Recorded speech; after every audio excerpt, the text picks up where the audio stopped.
परंतु मक्यामध्ये एक सगळ्यात मोठी समस्या असते मित्रांनो, तर ती म्हणजे जी काही फॉल आर्मीवर्म जी काही अळी आहे या नावाची, तर त्या अळीचा सुरुवातीच्या काळात 25-30 दिवसाच्या आसपास तुमच्या मका पिकामध्ये जास्तीत जास्त प्रादुर्भाव होऊ शकतो। आणि ही जी अळी आहे तर ही सैन्यासारखी येते, अचानकच जो पूर्ण प्लॉट आहे तर ती खाऊन टाकू शकते। तर ही जी काही अळी तुम्ही इथं व्हिडिओमध्ये पाहत आहात, तर हिला नियंत्रित करण्यासाठी नेमकं कोणती फवारणी घ्यावी असे भरपूर सारे शेतकरी मला विचारतात। मित्रांनो, याचं नियंत्रण करायचं असेल तर मका पिकावरती 25 ते 30 दिवसाच्या आसपास 2-3 कीटकनाशकं सांगतो, कोणतंही एक कीटकनाशक घ्या, ज्याच्यामध्ये तुम्ही बॅराझाइड या नावाचं एक कीटकनाशक येतं आहे आदामा कंपनीचं। तर या कीटकनाशकाचा वापर करू शकता 30 मिली प्रति 15 लिटर फवारणी पंपसाठी।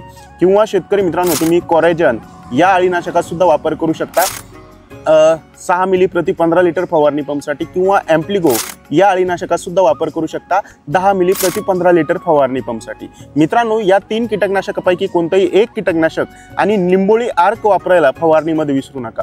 एक कडूराजा या नावाचं एक नीम ऑइल आहे मित्रांनो, तर तुम्ही त्याचा वापर करू शकता 15 मिली या कीटकनाशकासोबत प्रति 15 लिटर फवारणी पंपसाठी। मित्रांनो, जो काही नीम ऑइल आहे तर ते वापरल्यामुळे तुम्हाला फवारणीचा जास्त दिवस रिझल्ट तिथं दिसेल आणि खूप चांगल्या प्रकारचे रिझल्ट तुमच्या मका पिकातील अळी नियंत्रण करण्यासाठी भेटणार आहे। धन्यवाद।